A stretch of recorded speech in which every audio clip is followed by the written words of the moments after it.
Hi, Valerie. It's nice to see you again. How are things going? Things are much better now because they had us on lockdown, but they let us out, so we're great. Things are easier. You can breathe a little better now. Absolutely. It's just less tense. So, the last time we were together, I mentioned I wanted to spend some time with you working on your case plan for today. Sure. So, in order to develop the case plan, I'm going to ask you some questions about your friends, your family, what brought you into the system.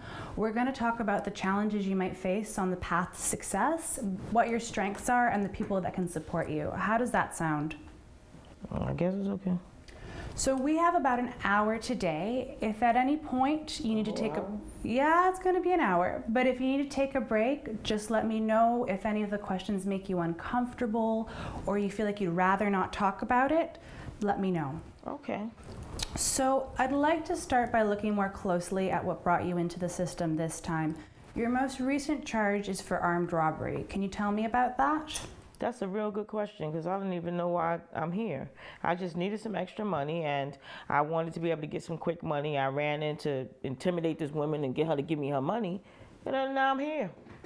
So tell me about that. What happened right before you made the decision to rob her?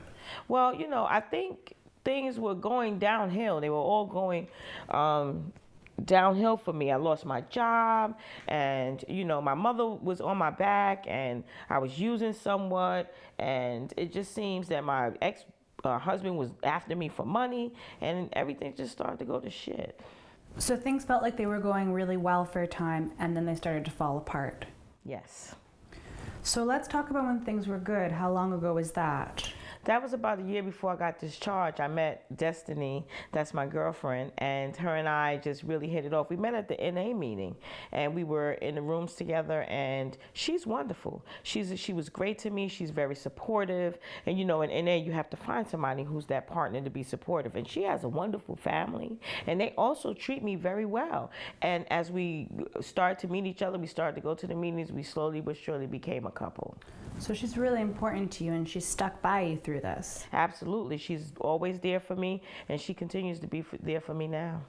So you met Destiny, you were going to NA, you had a job. When did things start to fall apart? Well, it seems like everything was going well, and then all of a sudden, I started to hang around those same people, places, and things, where I live, and they started pressuring me, and I would see other people getting high, so I started to kind of craving started to kick up inside of me, and one day at work, me and Destiny worked at the same place, at the Edible Arrangement. I really liked that job, but I don't know. The money was in the till, and I was just gonna take it out the register just a little. I didn't take it all, and I was gonna put it back, but then I got caught, and then I got fired. So you had the craving and you took the money. I don't see a charge for that. Well, Tom was my boss, and Tom is really cool. He said that he wasn't going to press any charges, but I had to promise to pay it back and make sure that I went to a substance abuse program. So then what happened next? Destiny got mad. She was too through with me. But what happened is that she went ahead and paid that money right back, and then Tom, she didn't want any hard feelings between Tom and us since we worked there. But then she also was telling me that I needed to get myself together. Okay, so at this point you've lost your job, but you and Destiny are still together. Can you tell me what happened next? Yeah, when I lost my job, it felt like the cravings were worse, and I could not get rid of the cravings. I kept craving over and over to use. So I went to my ex, whose name is Denton, and I told him that I needed some money to get high, and so he just got high with me, and he gave me everything that I needed. But it still felt bad because I was sneaking behind Destiny's back with Denton. And after a while, Destiny found out. And when Destiny found out, she told me that it was enough, that I needed to go to a program.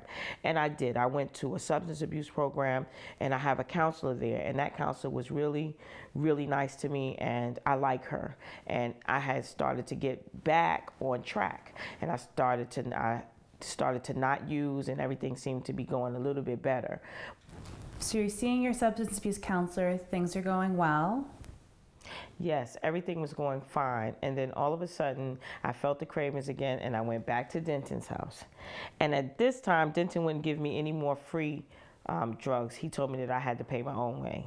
So he kind of was saying that, I had to do something. And in the past, I've done some things that I'm not so proud of, but wasn't doing that again. So I saw that he had a gun in his house, and I said I was going to take it and I was going to scare somebody into giving me some money.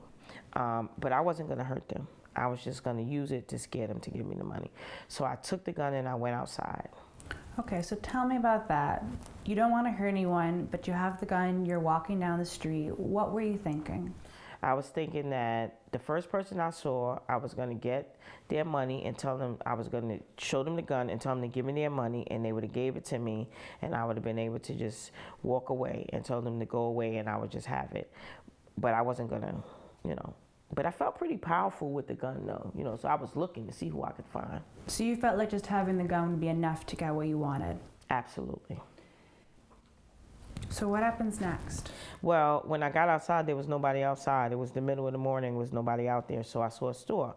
I went into the store, and I saw the person behind the register, but I didn't want to rob the store. So I went to the back of the store, and I saw a young lady trying to get some milk. And I walked over to her, and I kind of whispered, like, I need you to give me your money. And she started fumbling through her bag, and she was, fumbling. I was like, give me your money, give me your money. And, when she started to fumble, by the time, I guess she fumbled, I guess the person was on the phone. The next thing I know, the police officers was there, and you kind of know the rest is history. That's why we here. Mm-hmm. So you're arrested, you're processed at the police station. What happens next? Everybody gets upset. My family's upset. Destiny's upset. My mother is like flipping out. Everybody's flipping out. But I wound up going to the courthouse. And the courthouse, they gave me 5 years. And they say that I was very lucky to get 5 years, because normally you get much more time for having a firearm. But do you know that woman, she wanted me to get more time? The victim felt like you should have served more time? Yeah, she was trying to give me life in prison. I didn't even rob her because she never got the money out of her pocketbook. Do you remember the victim's name? Oh, no. I try to forget that whole incident. I think that I scared her, but I didn't take anything from her. I didn't even get any money from her. But I think that I scared her, but I don't think that it was armed robbery. But she tried to get me life in prison. Okay, let's go back to Destiny. When did she come around? She came around much later. She came here to see me. And she said that she still was going to stand by me. And she didn't ask me for much. She only asked that I stop being a rebel and just, confide in her and talk to her and tell her some of the things that I'm feeling. So Destiny wants you to open up to her? Yes. Okay, you mentioned earlier that you were surprised you didn't get more time. Tell me more about that. Well, my lawyer said that the woman could have sued me. The victim could have sued you? Yeah, that she could have sued me. I don't know what she's going to sue me for because I don't have anything. But she could have sued me, and I could have gotten a lot more time because in this state, you get a lot of time for armed robbery. But I only got 5 years, and a couple of those years were suspended. And how is this affecting you and Destiny? Well, Destiny is being supportive now, and she's coming around and she's being there for me. But it's time that's been between us because I've been here quite a bit of time. What's been the biggest cost to you? Not having my son and Destiny in my life. Okay, just one more question about this offense. If you find yourself on the outside and things start to unravel, what are you going to do differently this time? That's a good question. I find it really difficult when I want to get high. Like, it goes so far, and by the time I figure it out, I'm already in trouble or things are already gone. And the next thing I know, I'm already getting high. So I don't know where's the beginning and the middle and the end. I'm just always at the end.